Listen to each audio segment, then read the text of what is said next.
Ladies and gentlemen, it's time for Forbidden Door live from Toronto, Ontario, Canada. I'm Excalibur. Along with me, Kevin Kelly and who was it again off the rip? Taz? Oh, it was Taz, right? And then it switched to Shivani. No, this is why I'm confused. Ready? Because did you watch the kickoff No. What? pre-show? No, I did not. Yeah, you're like, what am I Are going to you add kidding me? another hour onto this fucking event? That was 5 hours. So Are yeah, you kidding me? I watched the pre-show, and there was, of course, it was just Why? filled with matches. So I'm gonna go over that quickly. But on the commentary, they had some British guy, and he was just he's like a New Japan English commentator, I guess, and some about his No, voice. Who is that? that's the guy that took over for Don. I liked. Yeah, he came in around COVID. Yeah, he's from the COVID era. I don't know his name, but yeah, I know who you're talking about. I'm sorry, guys. The Yeah, comment section will tell. yeah. And I'm not shooting on this guy. I loved his information, and I loved like how he relayed it, but there's something about his goddamn voice that I don't know. I don't know what it was. It just irked me. Like, I don't know what it was. He was on the pre-show for a couple matches. He was saying great shit. It was super informative. It got me hyped for New Japan, but it was just something about his voice. It was just like, God, it's like he was like Yeah, doing like a that was South Park accurate. voice or something almost. It was like, what the fuck? But shout you out, bro, whoever you are. I'd love to have you on the show because you are awesome. I'd love to pick your brain. Anyway, Stu You Grayson. bodied him. I bodied his voice. Yeah. I mean, he would probably call my voice stupid and dumb and shitty too, so it's all good. So Mogul Embassy versus Chaos was the first match. Okay, so they had RJ City and what the fuck's her name? Renee Paquette. I was gonna call her Raquette. Doing Renee, mostly good. so they were doing like WWE pre-show goofy type shit, and I like RJ City and I like Renee, and they're in Canada and they're Canadians, so Canadians everywhere.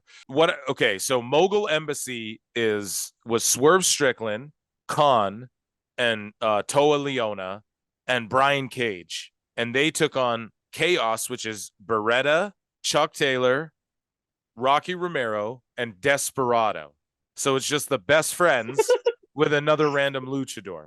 Just kidding, but Desperado's awesome. But like, that's what it. If you watch AEW week to week, that's how it comes across, dude. And they just changed their name depending, like, and you can't argue. Oh no, they're a part of Chaos. I know that, bro. You guys have to give leeway and listen, bro. It is fucking dumb. Pick a gut. Say the best friends with Rocky Romero and this dude, and then in the match explain they are known as Chaos in Japan, and the reason they picked him is because in Japan they're this.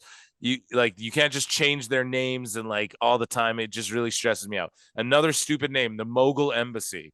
They took the Mogul affiliates and just merged them with the Embassy faction for no fucking reason.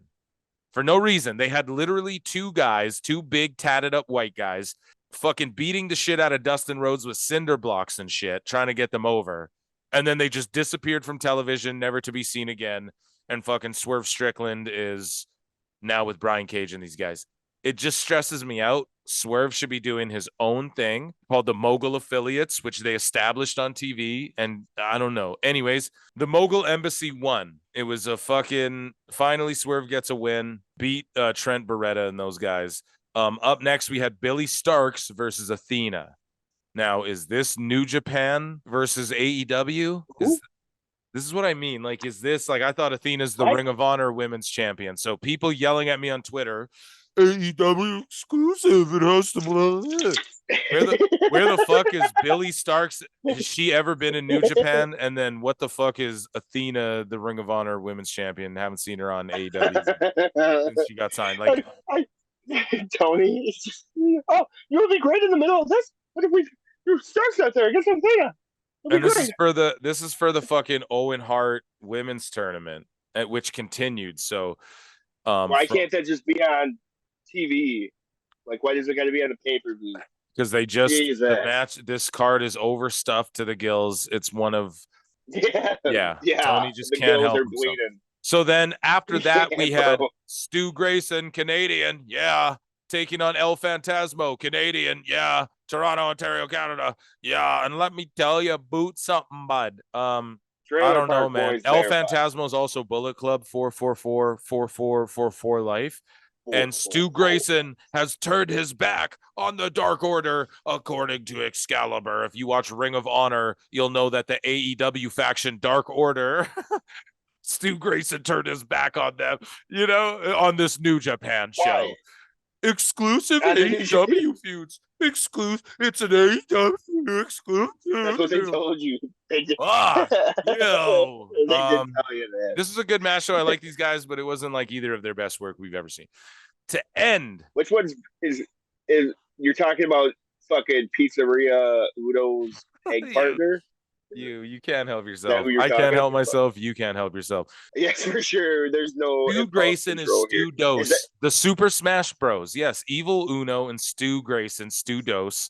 And they were part of the Dark Order. Stu Grayson silently is another one of these guys who got released from AEW. They just didn't sign him again. And then they brought him back again. Oh. And then all of a sudden he's in Ring of Honor.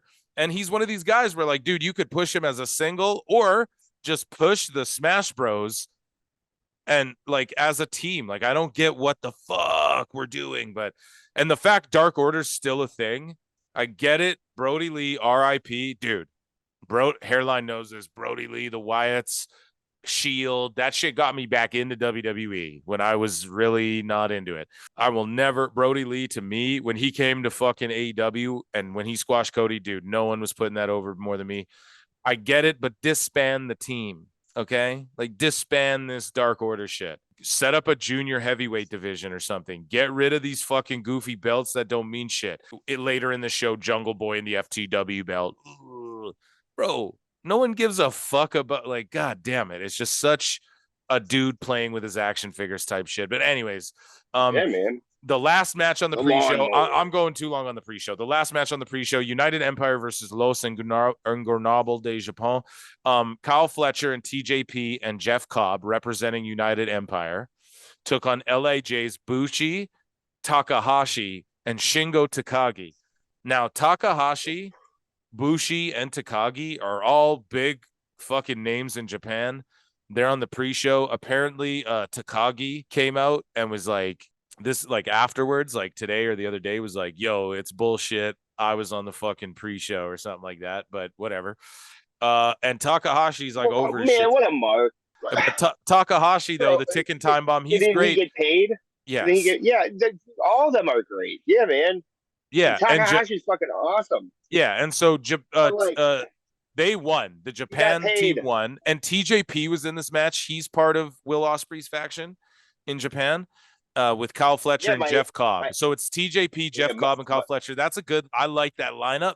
This is a good match, but it wasn't like, it didn't slap that hard, but like in a good way, bro. It was like they weren't burying the lead. We talk about it all the time. Like if you put someone through a table in match 1, then I don't give a fuck if you put someone through a table in match 5. This 6-man was to not shit on what was to come on the rest of the show. So I appreciated that, and Japan gets a win. There you go. So Strickland gets a win. New Japan gets a win. El Phantasmo gets a win. So like Team New Japan, I guess we'll say. And Athena got a win as well on the pre-show. So let's get into the pay-per-view. MJF takes on Hiroshi Tanahashi. The crowd's electric. Tons of motherfuckers. Almost a sellout. They had to open up all the seats. Crowd's hot as shit. MJF is wearing a fucking a jacket that says New Japan is an indie fed. And like, I just love when he does shit like that. Great heel. It's like I said, I'll let you dissect this. But before, okay, where do we even start? So where do we start? Do you want to go through the match? We got to go through the match, obviously. Okay, so I can't go through the match because I didn't watch the match, bro. I turned it off because I got so. It's probably the angriest I've gotten at AEW since fucking Brody dropped the belt to Cody. Was it because of Bryce Remsburg? Yes, he me too. MJF So save that for 1 second because that's the same thing with me, you guys. And what PWT's doing it right now. People got so mad at us about our Aubrey Edwards videos, just pointing it out. Guess what? Bryce Remsburg is a million times worse than Aubrey. I don't give a fuck what anybody else says. Yeah. I would take Yeah, Aubrey yeah, over Aubrey, you Bryce ain't any that day. bad anymore. Yeah, yeah, Aubrey, you're okay. My He's the bad. most egregious, foul, and he fucking did a match with the Invisible Guys, bro. Fuck all of that shit. I got no fucking. I'll take Kenny's fingers and dude's buttholes over fucking Invisible Stan, Invisible Man shit. I just can't like. That's when you crossed over into mark for your fucking selves when you're a bunch of fucking neckbeards at an indie show chanting and fucking marking Yeah, out for GCW, bro. Remsburg, inventing shit in his head. That is other level marking for yourself and your own chance. You're a fan, bro. Fuck, like that's crazy. Anyways, so to bring it back to this. So Hairline literally threw his phone, but before that, okay, Yeah, yeah. I mean, I picked up my phone and I threw it, bro. I was, MJF carried I this kind of match. raged out. It's MJF carried this match. It's exactly what I said about Tanahashi going into or in the collision match with Swerve. Tanahashi's just like his whole thing's he's a high flyer, but he's getting like in his Hogan age, in his Hogan era, where he can't be doing that same type of shit. And it's I don't know, man. He's a little clunky. This wasn't the best match ever, but I love both of these guys. And this is a good match for MJF to win and just like cheat over and like I don't know. I look at this as like MJF establishing himself as one of these like international guys. Like I just like his character work. Like I'm not gonna do that match. Like that's indie Mark shit, and I'm not doing it. And then he has to do it, and then he cheats to win. Now, whatever, we can go through all the moves. The crowd was just chanting a fucking he's a coward, all the shit. Torontoians and New Yorkians don't always get along either. They're very close to each other. And of course, MJF from Long Island. And how do I explain this? Let's just get into the finish. I don't want to go over moves and shit. The diamond ring comes into play as it does, as it should. And especially like MJF showing that respect for a guy like Tanahashi, like, no, I'm gonna knock you out with the fucking diamond ring. We both know I'm going over, but I'm gonna cheat to do it, bro. I'm not just gonna tap you out with a fucking armbar. The diamond ring comes into play. All the Bryce Remsburg shit this is what we want to get into. It's so fucking egregiously bad. His overacting, overselling, looking at the crowd and pointing. Was there a ring? Was there a ring? Pointing at his ring finger. Oh, and just the looking like confused. Why is he dropped? Like, quit trying to get yourself over. What the fuck are you doing? Go to Broadway, be an actor. This is what you're doing. You're Right. you're just bro. This is worse than Aubrey Edwards, and I don't care what anyone says. This motherfucker is sitting there going, like the face, like he's dumbfounded to look over after he was all whatever, and Tanahashi's laid out after the ring shot, and then he's looking at the crowd. Was it a ring? Then he's like, oh, and then he slides out the ring. No, bitch, raise the winner's hand, check on the loser, get the fuck out of the ring. You're not there to pose to the crowd unless you're Red Shoes Uno. You're not allowed to do this type of shit. You understand me? But Red Shoes doesn't even do that shit. Man. Well, he was on this card. Know. He was going to the crowd. He was they were chanting Red Shoes Uno. And so he was like me, like he was kind of, but then he refed the match. Then he stopped doing it. He did it at the beginning for a second, and he wasn't like overacting. It's Red Shoes Uno. God damn it. That's like Earl Hebner of Japan. You know what I mean? You don't Bryce Remsburg. You're not Earl Hebner. You're not even Brian Hebner, in my book. So well, it's just like all this shit would be acceptable if he was a worker, but he's not. He's a referee. He's supposed to be like, dude, I don't know, man. I don't like this getting himself over shit. And like, okay, way to just pull me out of the fucking match. Like in my notes, I wrote down, wow, man, fucking, this is really great pacing. This is great wrestling. And then I just get ripped out of it by a fucking. I get what you're saying, dude. It really pissed me off. I'm frustrated. And when we messaged each other, like we were on the same wave. Like I was like, dude, Bryce Remsburg. And you were like, bro, I fucking almost punched my phone. You were like, I can't even believe this shit. Yeah, I picked it up and I threw my phone. Bryce Remsburg, cut it the fuck out and stop with like sorry. And then it's almost like you're an impartial, like you're disgusted by MJF and like you're not us. You're not a fan. You're not a competitor. Your job is to be straight down the line. Let me use UFC for an example. UFC, there's a referee named Dan Murgaliata, and he always like makes faces and he's like, okay, like he just over puts himself to where it's almost like he's being biased. No one wants that in a ref. No one like cares about you fucking guys unless you're taking a bump or unless you're going to be like, wasn't Sylvain Grenier like a fake referee for a bit, and then he joined La Resistance in WWE? Yeah, That's a my deep God. cut. Yeah. It's a deep cut, but like, Shit. unless that's what you're doing, No, get you're the right. fuck out of here, like period, point blank, get the fuck out of here. So up next for the Owen Hart men's tournament quarterfinal, we had CM Punk versus Satoshi Kojima. Now this is just like Kojima! like a Mark fantasy match. Like for me, I'm like marking out for this. Like, fuck, dude. I thought I was hoping he'd wrestle Kenta. Honestly, I know people are like, oh, the finisher, but they've talked shit on each other. But then Kenta's like, I'm not doing that Mark shit. Kenta like pulled a literal MJF and was like, yeah, I'm not doing that Mark shit. I'm not wrestling Punk. But Toronto hated fucking Punk, man. They hated his guts. This match was fucking good, dude. This was probably my favorite match on the card. I like them just booing Punk when he's trying to be like the bait. It's like when John Cena went to ECW One Night Stand. Like they just hated fucking Punk, and he catered to it a little bit, or like a lot. Why He do was they hate pandering him? a lot, bro. They hate him because, well, yeah, because like when Punk was doing the Collision promo saying counterfeit bucks and all that, they were in Chicago. So when you take that shit on the road and Canada, like, I don't fucking know, man. In Toronto, I don't know. I haven't been there in years. I got a lot of family out there, but it's like, I don't know, man. Maybe have there's a talk with Toronto. That's not cool. Like, this is what if I had to take a guess, ready? I feel like a lot of people who went to that event are diehard New Japan, whatever, wrestling fans, of course, are also like there is a lot of casual fans who just read like wrestling shit online, but they don't watch it all the time. And so I think a lot of casuals came, and you have to think about this. What have they all been reading? Like if you look up wrestling news, let's say you want to stay up to date, it's Meltzer. Yeah, that CM Punk is fucking Lucifer. So you're going to fucking hate him, man. And that's just what it is. It's just the media, the general people who don't have time. They work a 9 to 5. They're not invested like you or me, but they still want to go see a good show and like wrestling. And, like it's fucking, they're just seeing like Meltzer and shit. So that's my guess. But either way, I just liked this match. Probably one of my favorites on the fucking show, dude. What were your thoughts on it? Punk wins with the go to sleep and shit.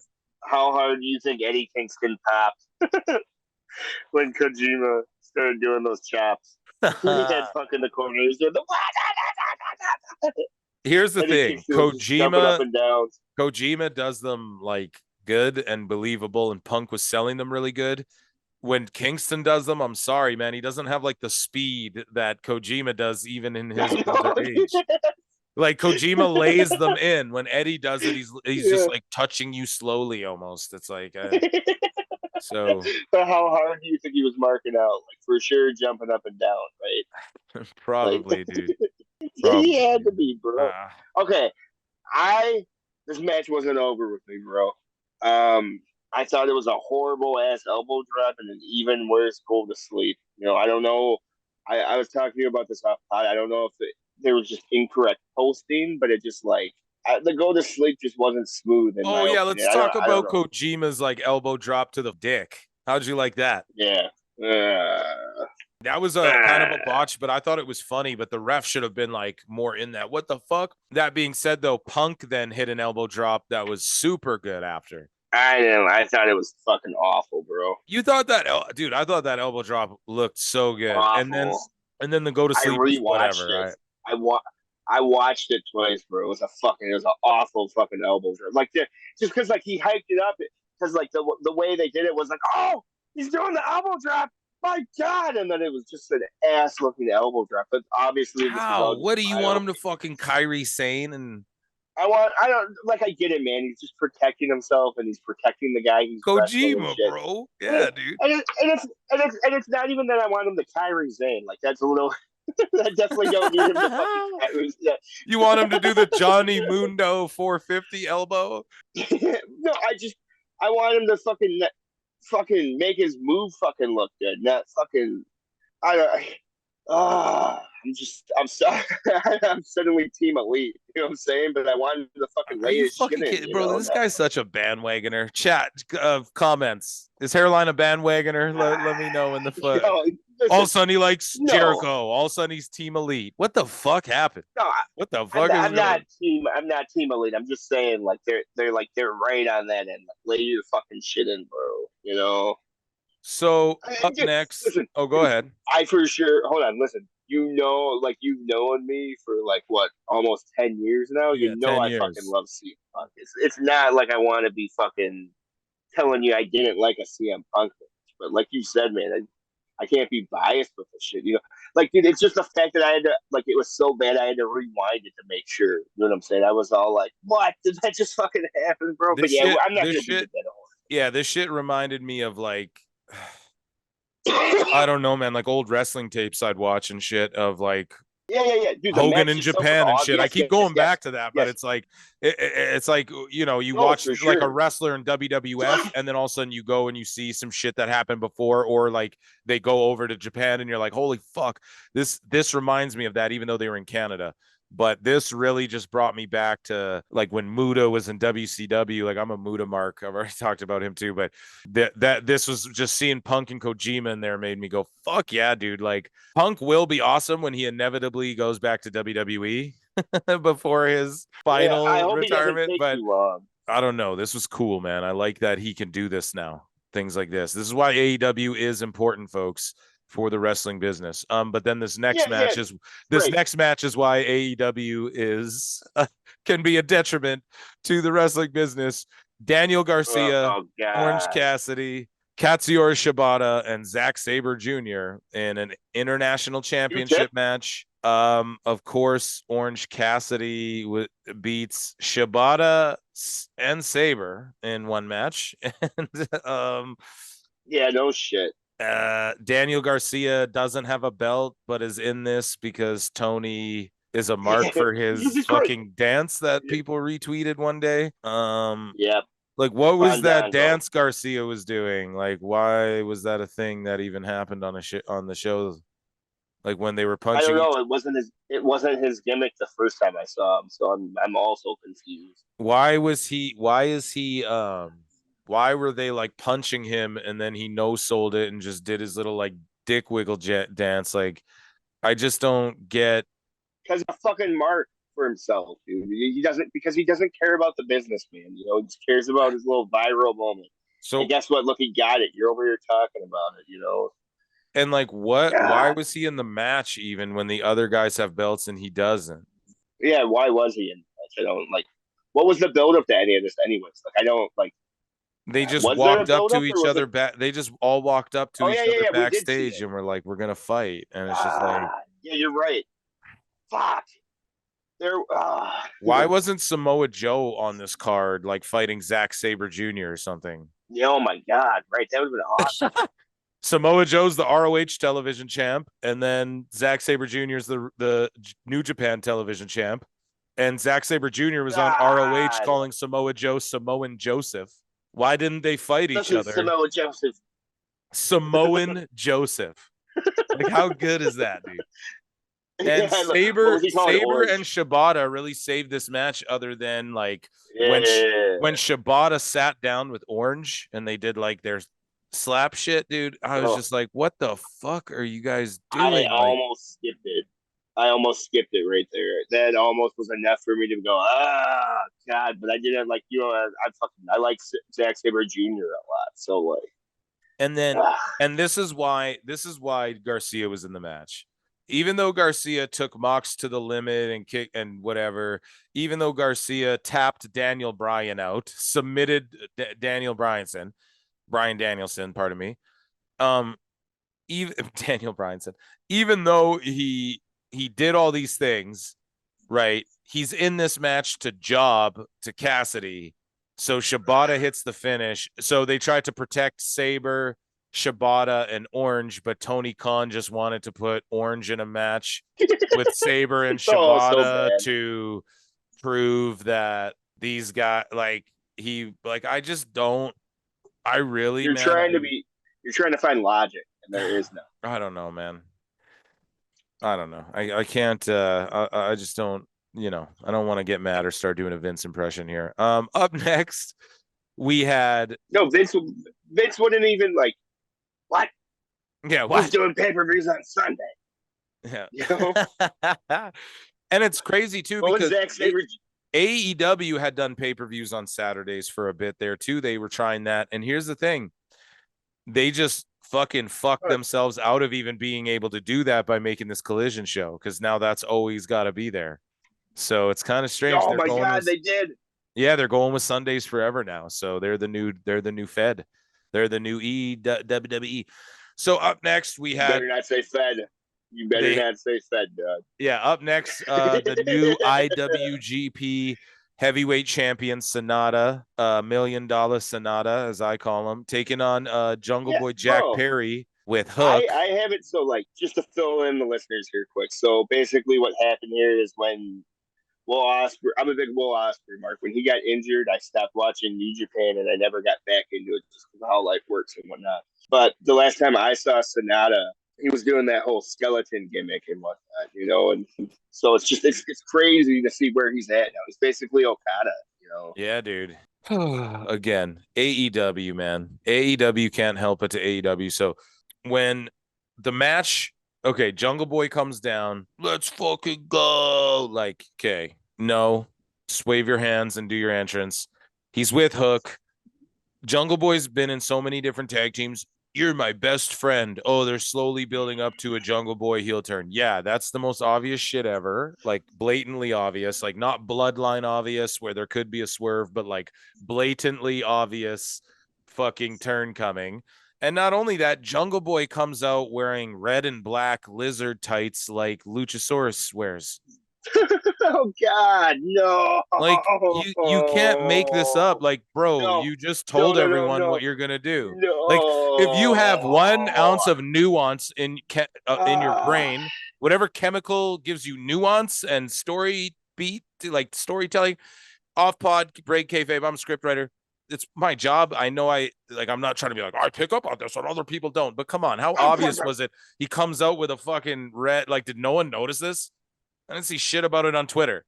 I tweeted it out. No one liked it. What the fuck? I'm pointing this shit out. Like, dude, he's wearing red. He's literally wearing Luchasaurus's fucking colors, bro. He's going to turn heel. Colors, his Guar outfit. Yeah. And why the fuck is Hook even out there with him? Oh, we're best friends. Man, they had 2 tag matches, and then Jungle Boy ditched him to do the whole 4 fillers angle, and then he just got back with Hook again. We're best friends. Where was Hook during the 4 fillers shit? It's fucking clown goofball storytelling, bro. Like it's like, where the fuck do you guys get off even putting this shit on television? That's where it's just like, just to have this as like a payoff with fucking I don't know. Oh, he heel turns on Hook and we're supposed to care. Why the fuck do I care? Because I'm supposed to like Hook. Why? Because he was on Dark a bunch of times, he hasn't wrestled in 2 months, but I'm supposed to care about Hook. It's crazy. And someone will go, he wrestled last month. Okay, not the point. You know what I mean? It's just, and then he looks at the FTW belt. Bro, who gives a fuck about the FTW belt? I know I'm jumping over the match, which was actually a pretty good match, even though I did fall asleep the first time watching it halfway through after I started it over when I woke up. Because Jungle Boy's so fucking boring, man. He's so fucking boring, dude. It's the same match. He does the same 4 fucking things. Yeah, he does. I don't know, man. Yeah, so let's actually talk about this match, though. So, like, go ahead. The whole thing is, I don't know, man. Like, I actually really enjoyed this match, and we were talking off pod about this, and it's just fucked up that I like the Jungle Boy match. And I was just like trying to logically figure it out. And the whole thing is the rest of the fucking card. I was just watching 80-man fucking tag team matches. These 82 people versus the other 86 fucking people. Half of them are from Japan. The other half don't even wrestle on this fucking show.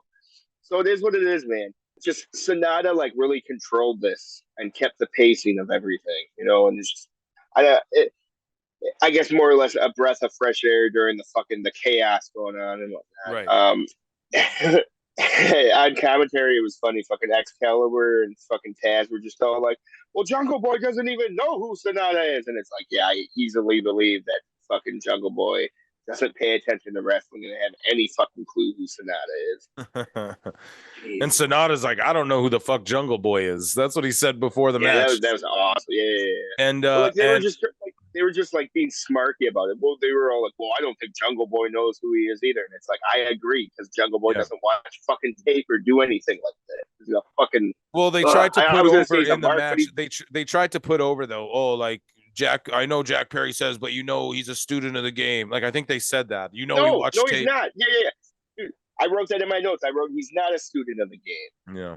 God. This match though, like it was actually pretty decent. And again, like even though I got bored and fell asleep, when I turned it on, fresh brained, it was when I went back and rewatched it, it still gave me that feel of like, because I've been watching Jungle Boy and AEW for so long, I did feel that same thing I was feeling during the Punk Kojima match. So I was like, wow, this is actually really cool. Like it gives me that, I don't know. Commentary, speaking of which, I love when Taz is serious. So after Jungle Boy gloms fucking Hook, the crowd starts chanting, Taz, Taz, Taz. And Taz actually gets serious there. And I like serious fucking Taz, man. And I liked this 3-man team. Yeah. Excalibur with Kelly with Taz. I feel like they all play off each other really well. And I like that they're doing the WWE thing kind of, and they're doing Kelly and Excalibur on the pay-per-views. And then you can just rotate the third man out throughout the event, bring Jim Rosso for the main event.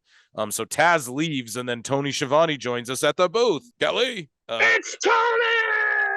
Going into the next match. And Hairline, do you think they're gonna team Jungle Boy back up with Luchasaurus and shit, and then Christian Cage? Yeah, obviously from the shorts. Yeah, Jesus, you ruined it, bro. God. Shout out Sonata though. Like you might make me watch New Japan again, like regularly again. Instead of just. No, we're watching New Japan for Will Ospreay, bro. I talked to you about this already. Jesus. Well, we'll get to it. Will Ospreay wiped his ass with a Canadian flag, so he can go fuck himself 2 times. Oh yeah, good point. Yeah. You probably fucking heat forever, huh? Team Elite versus the Bomba Clot Club. Team Elite consists of Hangman Adam Page, Matt Jackson and Nick Jackson, the Young Bucks, aka the Hung Bucks, Eddie Kingston, and Tomohiro Ishii. For what reason? Yeah, because he knows fucking Eddie Kingston, bro. Exactly. That's like, a fit guy. I don't know. Yeah, like he's a fit guy. Like what the fuck? I don't get what's going on. They just mix their factions with people. Again, exclusive feud. Is it AEW exclusive feud? Like I just don't get. This is all AEW, except for all they did was add Ishii and fucking Umino into the match, and then when. Oh, it's New Japan. Like it's literally you just can't make this shit up. Their fans don't even get it because they argue shit in bad faith that then it just Tony proves them wrong further, and they don't get that I'm the logical one going, no, like this is why I'm pointing this out, because like let's follow the logic train here, and this is why we point these things out. It's like why couldn't Kenny just have fought Takeshita? Now I like they did the Ospreay match here. Me and you were both saying it was too early, but this was actually great. Yeah, way too early. I'm glad that they did it great. now. But did you eat? How are you feeling? It'll be real great. It'll be real great. The reason they did it now though was because they're gonna rush it for the trilogy at All In London. I'm telling you right now, so that Ospreay can be on that card because he obviously wants to be on it, right? So. No, they can't. Dude, when's Wembley? Like a week, like next week, right? It's in like August, I want to say. Like, God, dude, no, bro. They cannot. Okay, let me restart. Obviously, I can see Tony Khan, yes, doing that. But it's just like, that's like, no. That's what they're doing. I'm almost certain of it. I guess, though, this is the same company that has Orange Cassidy at as many defenses as who was that? The female champion that you were marking out for? Jade Cargill? Yeah, doesn't Jade Cargill and fucking Orange Cassidy have the same amount of defenses now? I'm pretty fucking sure. Pretty close, man. I don't know. I don't know how you know that before I do, but yeah, isn't that weird? Yeah, you're dropping. Okay, Excalibur. You fucking. Where'd you learn that? Hanging out with Excalibur at the fucking Shake Shack. Yeah. Well, okay, hold on though. Like she had a 2-year run, right? As Yeah. champ So, or yep. As champ, man, for like yeah. 2 years, like So it's like 2.5 years, something like her word. So her 2-year title defense is Orange Cassidy is already fucking he's already achieved that. So all I'm that. getting God. at is like full circle. I completely believe that we would get fucking Osprey versus Omega 3 already. Fuck. Yeah, I believe it too. Or else they do Osprey and his two guys versus Kenny and the fucking Bucks, and like because Osprey's got his little faction too. So maybe they do that, and then they save the actual last Yeah. final trilogy bout for like All Out or so. I don't fucking know, man. They're doing All Out a week after All In or something like that as well. So it's just I don't know what the fuck. God. It's too much. Why? But what did you think about this match? We're getting off track here. Don Callis was with Takeshita, and he was all over this show. Don What Callis match are we talking about? we're talking about the Bumbaclack Club versus the Elite. And so the BCC had Shota Umino and Konosuke Takeshita on their team. Takeshita is a good addition to the Bumbaclack Club, but Umino's just there. And I love Shota Umino, but it's like, bro, what the fuck? Like, why the fuck are you and Ishii even in this goddamn match? It just makes no fucking sense, bro. It makes no sense. So no. Ishii, like at least like him and Eddie Kingston were like, you know what I'm saying? Like they tried to portray it that they were homies.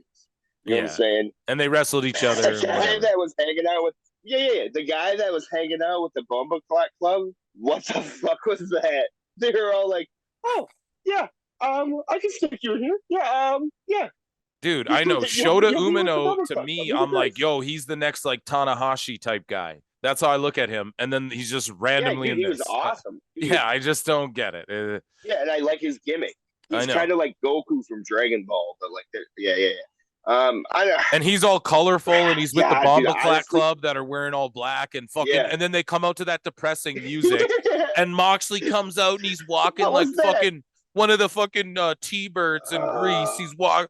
I don't want to be hey Renee. Kaneki. I don't try to be cool, but I'm not trying to be cool, but ooh, yeah, I do cool. I'm a screwdriver guy. Got a screwdriver. What happened to Mox? Bro. Listen, we clown on Jericho, Doug, but Mox is fucking God, it's fucking John Moxley's fall from grace, bro. Oh, dude. God. Dude, I used to pop over him, dude, and now it's just like, bro, what? Yeah, dude, just that walk and the music, like, dude, there's man, what was that guy doing with them? Jeez. And then Umino, is just walking with them, like, what the fuck, man? What are you doing with these guys, dude? Hanging out. Jesus. Yeah, it's like the goth kids and then that guy. He's I buy pot off these guys. So yeah, and like how did they set this up? Oh, we called a Japanese guy we know too Umino. What the fuck? Like I don't know. Do you know him? Who knows him? Mox wrestles over there like fucking twice a year, you know?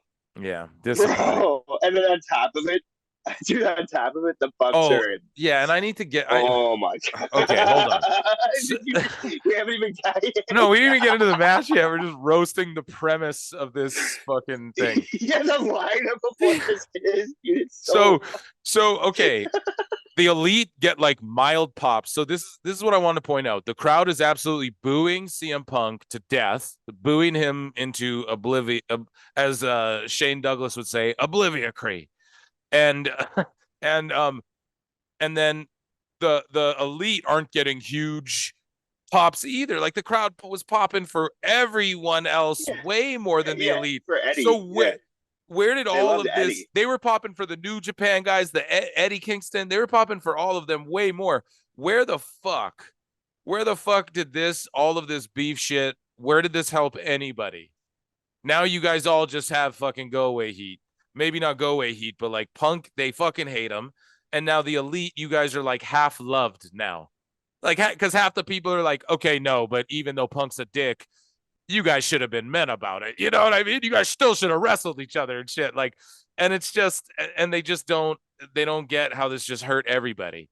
Give us the match. CMFTR versus the Elite, but let them fucking do this in the ring, man. It's where it's got to be. And I don't even think it's got to be Kenny. he Keep needs to Kenny stay away from that shit. that Let match. Kenny do his own shit, and he's awesome. Kenny is. Oh yeah, you're right.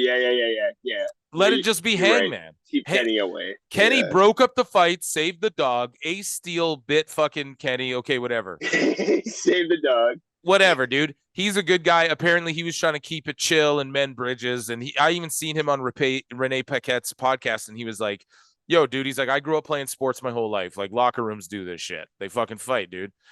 He's like, "It's a physical sport. Like it's what you signed up for. You know, things tempers and egos are gonna flare over." So he's being super chill about it. But then you have fucking CM Punk was calling Hangman empty-headed fuck, and people are pointing out where Hangman was shoot chopping Punk in the mouth, and let's see those guys go at it. Let's fucking see it, man. CMFTR versus the Hung Bucks or whatever they call each other. Let's fucking do it. Up next, Tony Storm. How did that man? Right. How is that Christian as fuck? Yeah, we didn't even touch the match, bro. How is that Christian as fuck though? Really, we didn't even touch the match. Man. Let's okay. Right. Okay, hold on. What are you saying about Christian? Okay. How is any of that? Isn't that their thing? Is we're Christian as fuck? Is that what their thing is? I didn't know if that was their thing. I don't know. Yeah. Oh yeah, bro. Yeah, Christian AF. I didn't know if that. So embarrassing.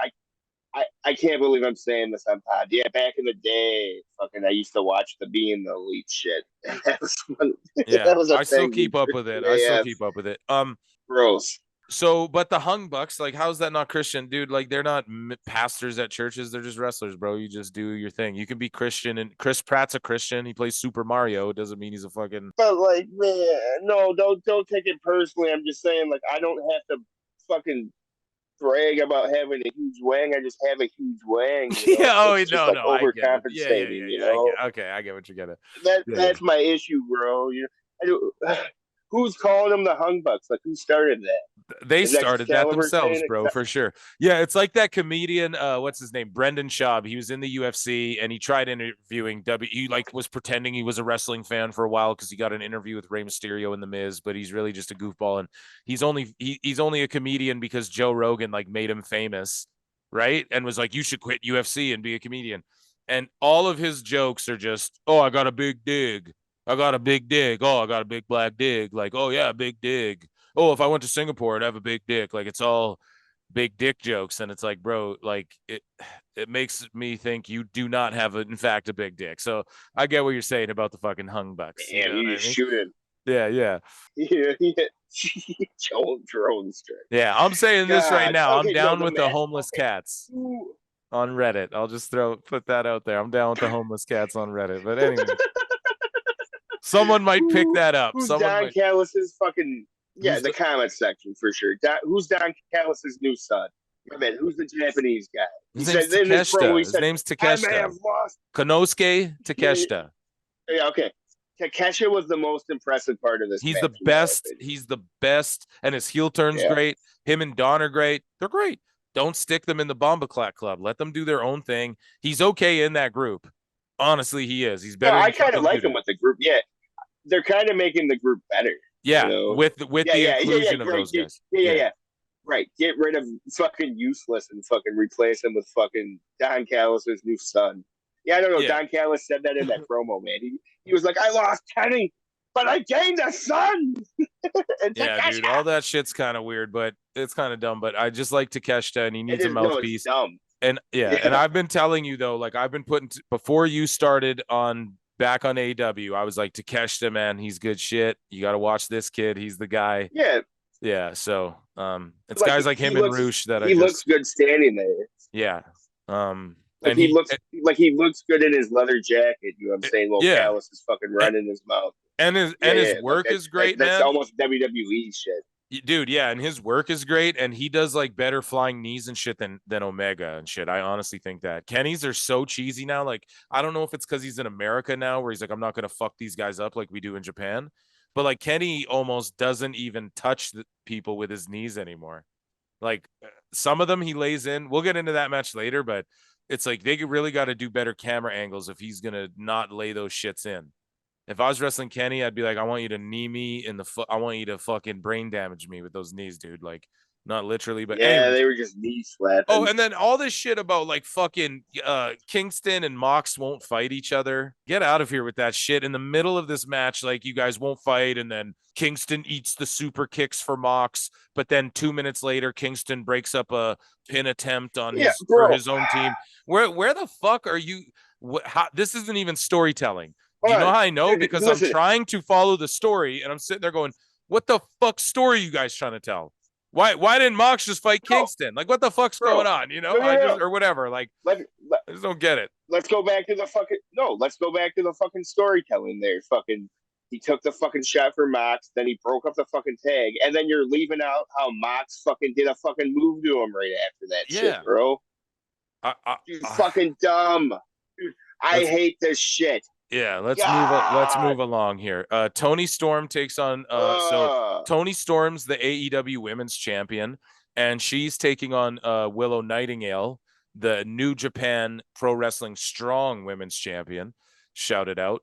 And I don't know, this match, they didn't have a shitload of time. This again is an AEW exclusive feud, as the marks would fucking yell at me on Twitter. But it's on this card. Because she has a New Japan belt. Well, so does Kenny.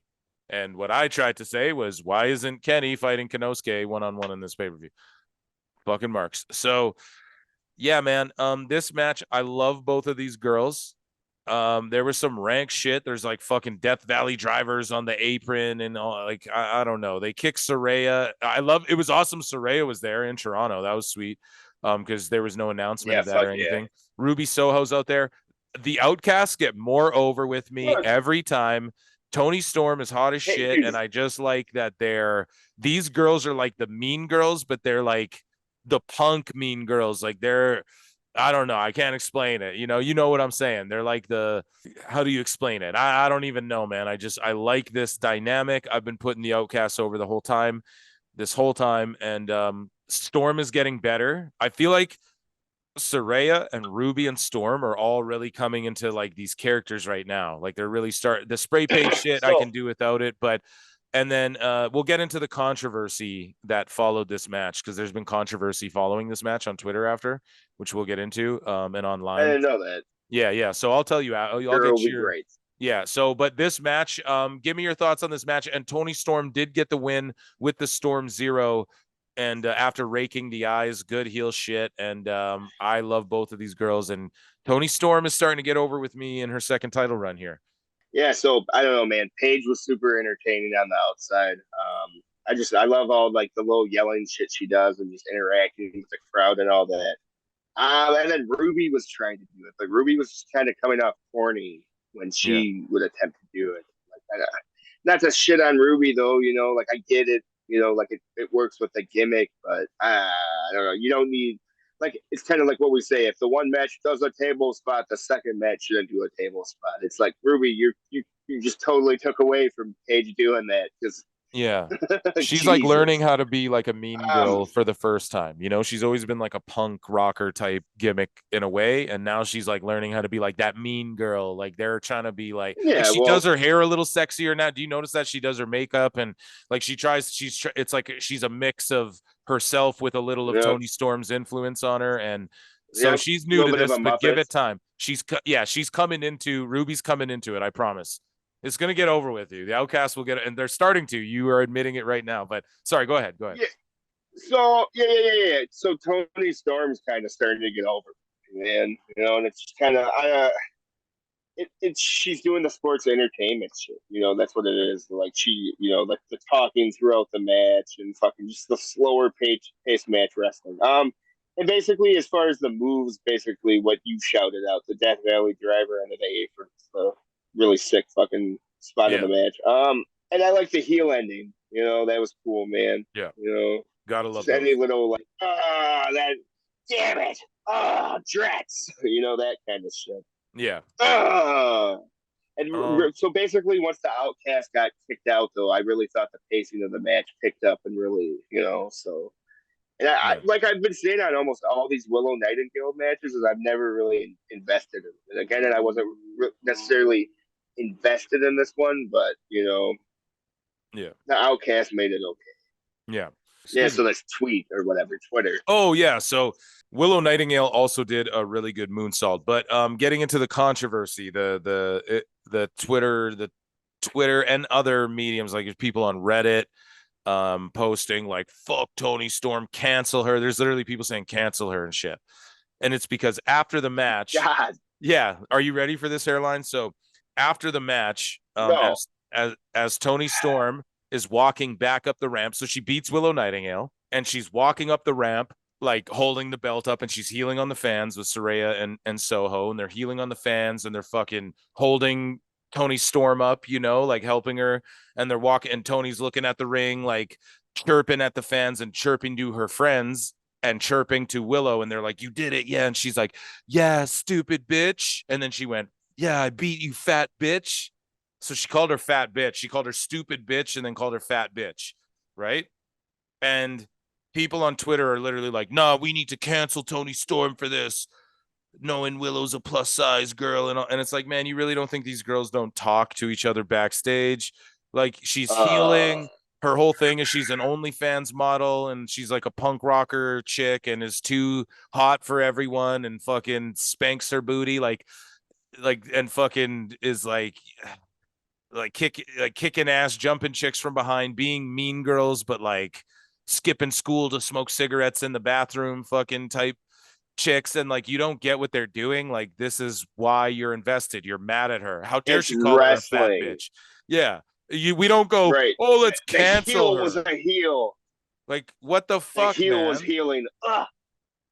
Man, these And like, wrestling oh, kids are knowing lucky she's they a weren't plus around. size. Well, what does Fucking plus size mean? Chubby? Well, what does right. chubby mean? Fat? Like, what the fuck are you guys so triggered about? Like, yes, is Willow Nightingale fat? Listen, I like big Does that girls, mean dog. she's ugly, I bro? Yeah. I ain't trying to listen. I ain't trying to break fucking character or kayfabe and shit, dog. But some of us like big girls, dog. You know what I'm saying? It's Yeah. 2023, dog. Like, And is you know, Willow Nightingale like but, ugly or anything? Fuck no, dude. I don't think so at all, no, dude. she's hot, dog. Yeah, no, dude, she's super attractive. But So it's like fucking what? the It's whole like thing is what the like the heel was healing. Yeah, dude. Like, come She on, got heat man. with me. And the other thing Now is that that the okay. girls will call each other fat bitch even when they're not fat, dude. It's what girls do. Oh yeah, all they do is talk shit. That's why women don't like each other. Jesus. They'll call each other slut Ah, when they're not even slutty, or they'll call each other fat when they're not even fat, because they know that that's like what hurts women the fucking most. And she's just being yeah, a pro for wrestling sure, heel, bro. dude. They're being the mean girls, Oh and they're literally. And here's god. the other thing I tweeted out. I went, dude, Will Ospreay fake wanked his dick and tossed his fake cum all over the crowd like 4 times, and you're mad that Tony Storm said fat bitch. Like, That's fat. yeah, it's just like, come on, man. You Yeah, fucking there was kids right there dressed up like Darby. So we're mad about the fucking bad word. About a girl's weight. Okay, so God. off pod, I was talking about the next match, Kenny Omega versus Will Ospreay, and Hairline and I were talking about this off pod before the show started, and um, this match, okay, we fucking loved it. We're gonna put it over. Osprey's the shit, except for he can kiss my fucking ass, and Kenny Omega's the shit. Kenny Omega. And here's the thing, though, dude. Doug, They listen, just hold on. They man. stuffed in the whole Canada's gonna riot. I hate Canada. I have to come out with special military police in case a riot happens if I beat Kenny. I hate Canada. They just stuffed it all in there like the night of the pay-per-view. Where the fuck did he go on his Twitter and talk shit? Like, bro, you guys are fucking, you don't get it. Like, you can he was on Dynamite. He did a run in and just hit Kenny out of nowhere. Dude, why didn't you have him say, "Oh, I hate Canada and they're going to riot"? Like, build up to this shit. You can't. He was on Rampage in a random 6-man. Will Ospreay, he didn't even cut a promo or anything. How the and then all of a sudden the night of the pay-per-view before his entrance, you go, "Oh, and Ospreay, there's going to be a riot if he wins in Canada and he needs special forces and all this shit." Like, it's just like, this is why people make fun of this shit. It's just ADD, last minute, flying by the fucking seat of your pants, the seam of your pants, just figuring this shit out on the fly. They just invented that last minute. Like, what the fuck happened? So I don't know what that shit was all about. I thought that was incredibly fucking dumb. I was like, what the fuck? Like, no. But he did have crazy heat with the fans, and he was fake jerking it on them. And he did the Shawn Michaels flag in the nose and the fucking all that goofy shit, wiped his ass with the flag. He mimicked Shawn Michaels in Canada. That's what he did. He wiped his balls and ass with the flag the exact same way. He stuck it up his nose the exact same way Shawn Michaels did. So shout out HBK and shout out Will Ospreay for that, because that was dope. And yeah, man, this match, dude, I'm sure you're gonna have very detailed shit. I will just say, to me, it got to a point where there was too much. So like Kenny kicked Yeah, out dude, it on a was too one long. count of his own move that he's protected for so long. That really pissed me off. And then there was too many false finish kickouts, but they weren't even false finishes because you just knew he was going to kick out. There was like 17 times where the match could have ended, and they should have just ended it. Like, we don't need you to get like 40 million moves for it to officially end. Like, we don't need that. Any one of those devastating moves could have ended it, and then you would have protected. It's like you just buried the lead, and especially when this isn't the main event, and with the main event that there was, it undermined. I feel like these matches undermined what was the main event, and especially the style of match that was Danielson versus Okada, which we'll get into. But God damn it, like, if you're gonna do every move ever invented to finish Kenny Omega, fucking every screwy finish, and like the ref ejects Callis, and then Callis comes back out, and it's just like, no, that's where a disqualification's supposed to happen. Like, why did you send him out in the first place if you're not going to enforce this rule? Right. They in AEW, they just bury the refs. They have no logic. Kenny and Ospreay are telling a great story, but it's just like, you don't have to. Why didn't he just finish Kenny with the one wing? He's going to win anyways. Just finish him. Like, it doesn't have to be all this Kenny. Like, we get it. Kenny's super strong, but we also know he's had to like rebuild his body to come back. And he's had like, we know what he's done, especially on this type of pay-per-view. Like, they just threw everything against the wall. And this was a great match. I won't lie. I'm a mark. I popped like, oh, fuck, these two are so good together. And Hairline will break it down more and give me his thoughts. But ultimately, I just thought that it was just too much at the end there. Like, just finish him. I didn't need 17 moves before the finish. It just buried everything else that could possibly be done for the rest of the show. And boy, was there more show. But Hairline, sorry, go ahead. Yeah, man. So I was just super hyped fucking with the video package right off the bat, I'm so glad that he went back to doing the aerial assassin shit. That was my favorite. Like I was saying, man, I was super into New Japan right when Will became the champ, and then he got injured right away. That was super unfortunate. But yeah, man. So as far as this match, it was basically fucking Ospreay was in control of the first half and whatnot, and that really I was like, oh man, I guess Kenny must be winning this because fucking he's letting fucking Will get all his shit in.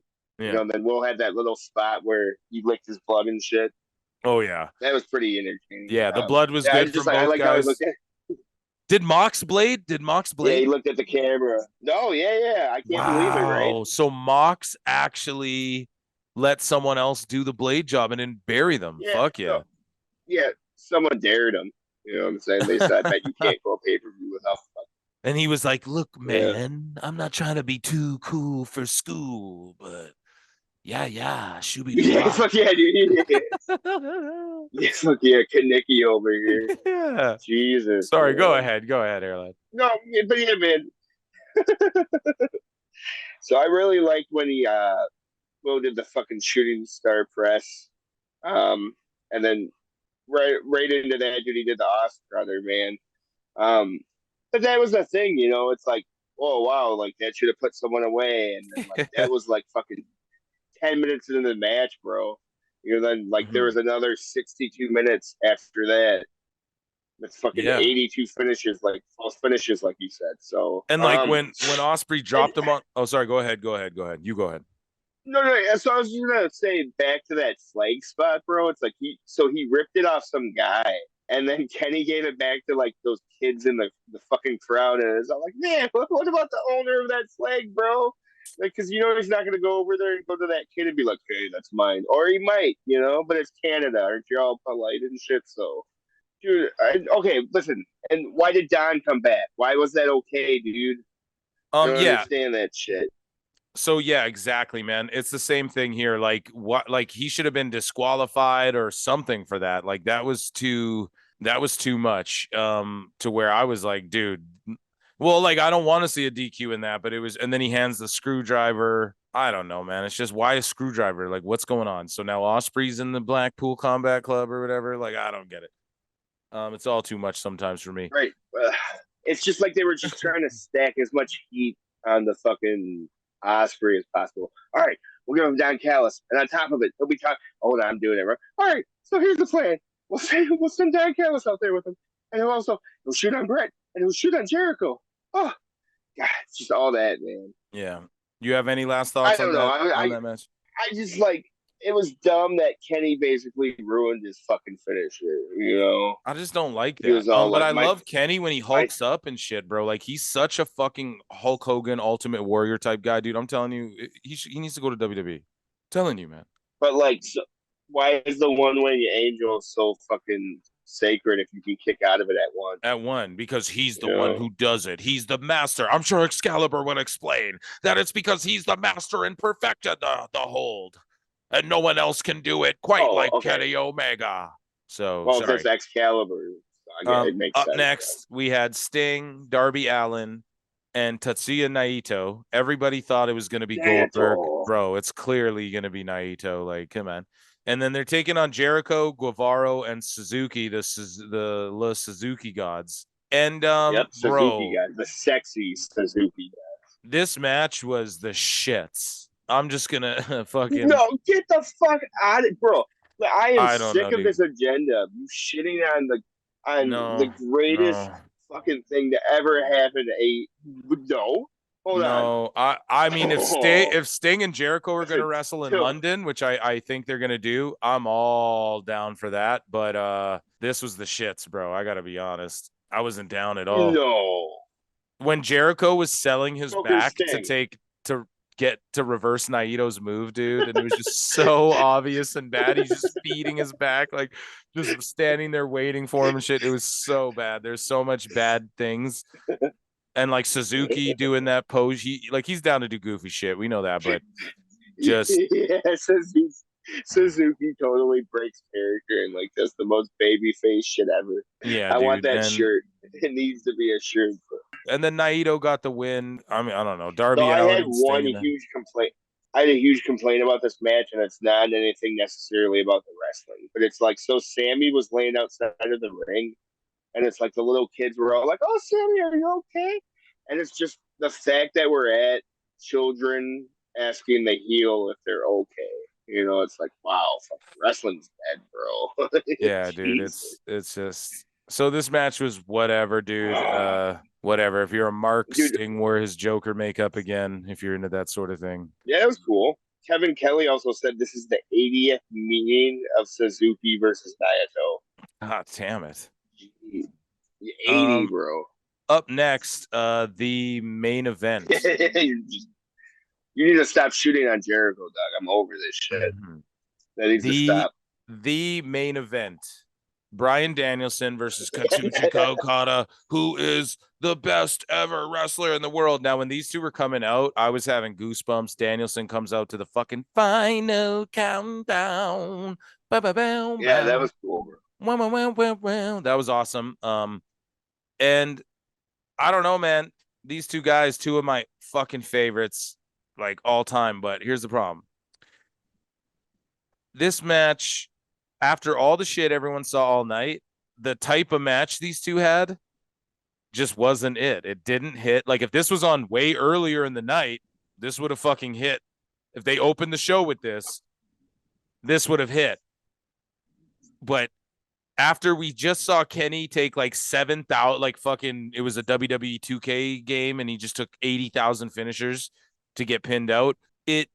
just undermined like Danielson's technical fucking twisting up Okada, and he just tapped Okada out, and the fans weren't ready, and they kind of lost the fans halfway through because of the style of match. It's not that the work was bad. It's just Right. this was No, not yeah, what it's that. the hype this was literally like What's the who will be the best wrestler programming? ever. Remember when WWE and COVID was like Edge versus Orton, the greatest match of all time. And they did that at WrestleMania, and they did the greatest match ever. And people were like shitting on it, like, oh, it's not the greatest. Yeah. This is what they did. This is their version of that. Here's the greatest of all time. This will determine. Right. And then it just fell flat as shit, bro. You know what I mean? So I don't know. An exploding ring. And then Danielson snapped his arm like almost clean in half, it looks like, in the x-rays. Brie Bella was posting those. And yeah, he won't be around. He ain't going to be there for All In London unless he's on commentary or something. But yeah, man, what did you think of this match? And he's for sure doing commentary.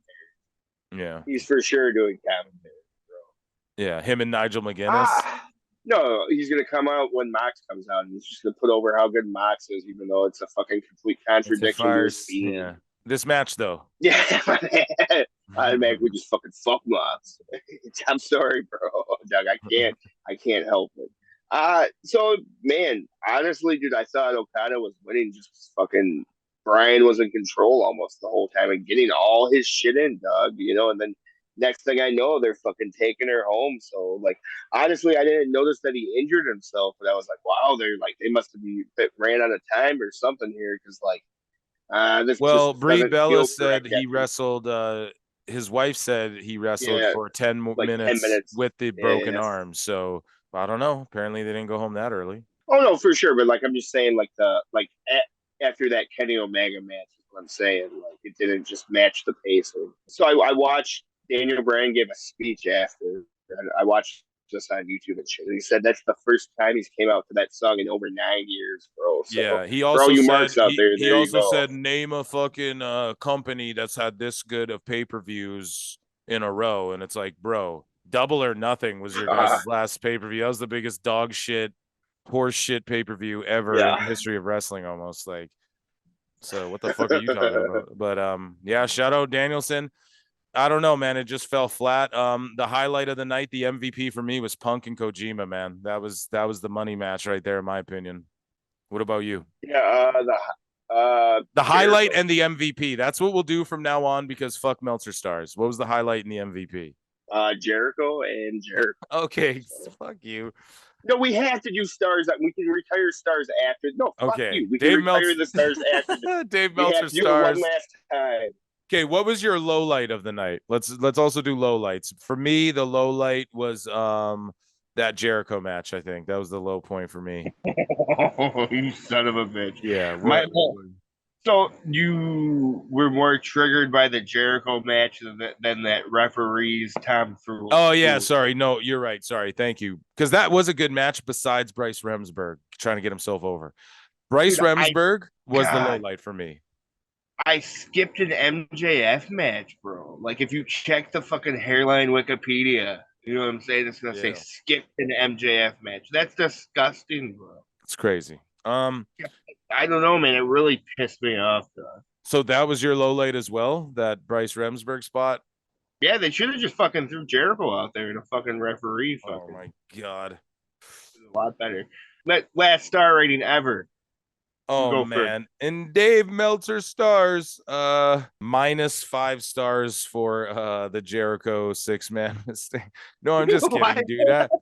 You know what, man? For the last one ever, for the sake of Dave, we'll go with the rating that just ruined it, that he started going downhill and losing credibility from. 6 stars. 6 Dave Meltzer stars for Forbidden Door. Might start watching New Japan again. Yeah. Bro, we're watching New Japan. Jesus. Yeah, so I think I'm gonna give it 862 stars. You hear that, Dave? Since we're more alike than you think, Dave. Dave said that's not enough stars. His star ratings apparently have been taking a while to come out, and people are like, "Oh, what's the holdup?" What is the holdup? He gives the Young Bucks 62. He's just steady making excuses for, he's just trashing Punk. I told you guys, schmarmily smiling, holding hands with Brian Alvarez.